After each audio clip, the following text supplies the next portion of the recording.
Doctor Shaheen का Kanpur connection आने के बाद जांच अब तेज हो गई है। कानपुर पुलिस कमिश्नर रघुवीर लाल ने स्पेशल टीम गठित की है। टीम ने आज शाहीन के पूर्व पति डॉक्टर जफर हयात से 3 घंटे तक पूछताछ की। शाहीन की बेटी और बेटे से भी पूछताछ की गई। इसके अलावा एसओटी ने 40 लोगों की लिस्ट तैयार की है जो डॉक्टर शाहीन के संपर्क में थे। आपको बता दें कि डॉक्टर शाहीन 2006 से 2012 के बीच जीएसवीएम में तैनात थी। अब कानपुर पुलिस कमिश्नर के निर्देश पर बनी एसओटी इन लोगों से पूछताछ करेगी। बताया जा रहा है कि डॉक्टर शाहीन चमनगंज, बेगमगंज, नाला रोड, पेचबाग समेत 1 दर्जन से ज़्यादा क्षेत्र में रहने वालों के संपर्क में थी। इसके अलावा कुछ और अहम जानकारियां भी डॉक्टर शाहीन के बारे में सामने आई हैं। बताया जा रहा है कि डॉक्टर शाहीन को फंडिंग जैश-ए-मोहम्मद से हुई थी। Doctor Shaheen recruit command centre के लिए जगह ढूंढ रही थी और डॉक्टर शाहीन इसके लिए उन्होंने सहारनपुर और हापुड़ में वो जगह तलाश कर रही थी। आतंकी ट्रेनिंग के लिए ये जगह तलाश की जा रही थी। बताया जा रहा है कि गरीब लड़कियों के नाम पर टेरर फंडिंग की साजिश हो रही थी और शाहीन रिक्रूट सेंटर के लिए तहखाना बनाना चाहती थी। इस पूरे मामले में मुस्लिम लड़कियों को जिहाद की ओर ढकेलने की साजिश थी। डॉक्टर शाहीन सिर्फ दिखावे के लिए दवाखाना खोलना चाहती थीं।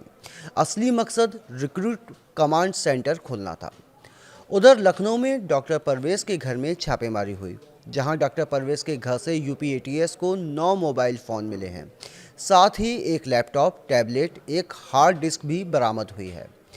परवेज़ अपनी बहन शाहीन से लगातार बातचीत करता रहता था और परवेज़ डॉक्टर मुजम्मिल के संपर्क में भी था।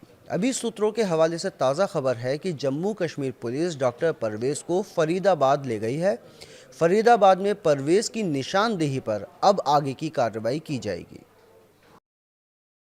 डॉक्टर शाहीन का आतंकी कनेक्शन, डॉक्टर शाहीन का कानपुर कनेक्शन, डॉक्टर शाहीन का जीएसवी मेडिकल कॉलेज से यहाँ प्रोफेसर के तौर पर सेवाएं देने के बाद शादी करना, ऐसी तमाम चीजें हैं जो अब प्रकाश में एक एक करके आ रही है। उन सबके बीच कानपुर पुलिस ने भी अपनी कमर कसी है।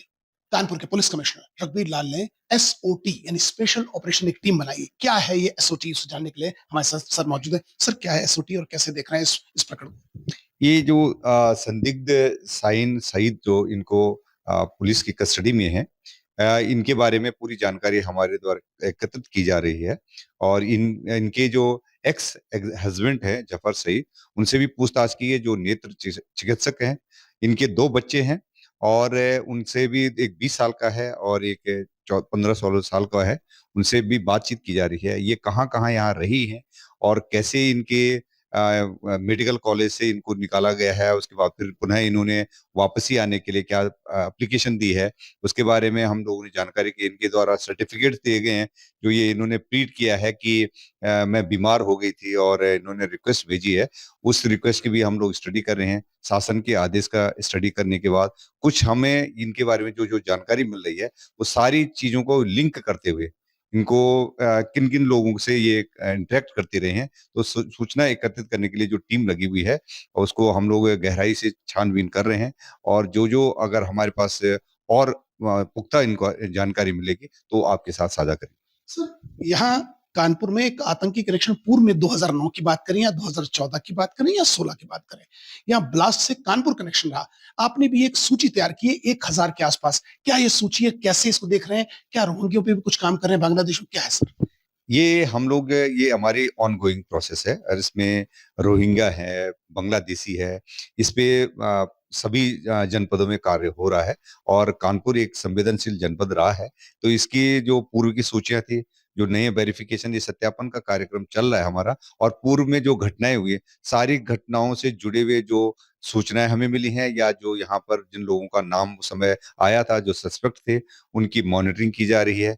कुछ कुछ हमारे जो अधिकारी सोशल मीडिया के माध्यम से जो कुछ हमें फिल्टर करके हमें जो सूचना इससे रिलेटेड मिल सकते हैं, उस पे भी हमारी टीमें काम कर रही हैं। लगातार निगरानी रखी जा रही है और इसके गहराई में जाकर के जितने तथ्य इकट्ठे कराए जा सकते हैं, ताकि हम किसी अनहोनी से को रोक सकें और जो जो लोगों का शरणदाता के रूप में या जिन्होंने इनको मदद करी है, जो इनसे प्रभावित रहे हैं, जो इनके टच में है, तो उनकी हम लोग अभी सूची तैयार कर रहे हैं। तो आपने देखा हमारे साथ पुलिस कमिश्नर रघुवीर लाल, जिनका साफ कहना और मानना है कि डॉक्टर शाहीन के पूर्व पति से जहां एक और कड़ाई से पूछताछ की जा रही है, उसकी कुंडली खंगाली जा रही है, उनके बच्चों से पूछताछ की गई, और जहां जहां शाहीन 2006 से लेकर 2012 तक रही, वहां किन किन लोगों के संपर्क, उनकी क्या हिस्ट्री है, उनका इससे क्या लेना देना, ऐसी तमाम चीजें हैं जिनसे पर्दा उठना बाकी है। मगर इन सबके बीच एसओटी ताबड़तोड़ छापेमारी की कार्रवाई में जुटी हुई है। विजिलेंस स्टार आशीष पांडे के साथ अमित गंजू, न्यूज़ 18 कानपुर।